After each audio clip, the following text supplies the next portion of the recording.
طریق لبیک یا رسول اللہ صلی اللہ علیہ وسلم یوسی 11 اور اراڑہ ضلع قصور کی طرف سے ناظم نشر و اشاعت محمد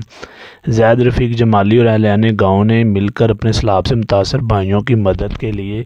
کثیر تعداد میں مردوں اور عورتوں کے کپڑوں سمیت بچوں کے کپڑے، اس کے علاوہ چاول، چینی اور نقد رقم وغیرہ تمام سامان پی پی 182 کے ذمہ داران کے سپرد کر دیا، جو انشاءاللہ جلد سیلاب زدگان کی مدد کے لیے پہنچ جائے گا۔ جی ناظرین، آپ نے دیکھا ہے بلے شاہ ٹی وی۔ سیلاب زدگان کی جانے والی مدد کے حوالے سے اراڑہ ضلع قصور کی طرف سے بھیجے گئے امدادی سامان کی رپورٹ۔ تو ناظرین، کیا آپ اس رپورٹ کے حوالے سے ہمیں کمنٹس کریں، یوٹیوب پر ہمارے چینل کو زیادہ سے زیادہ سبسکرائب کریں۔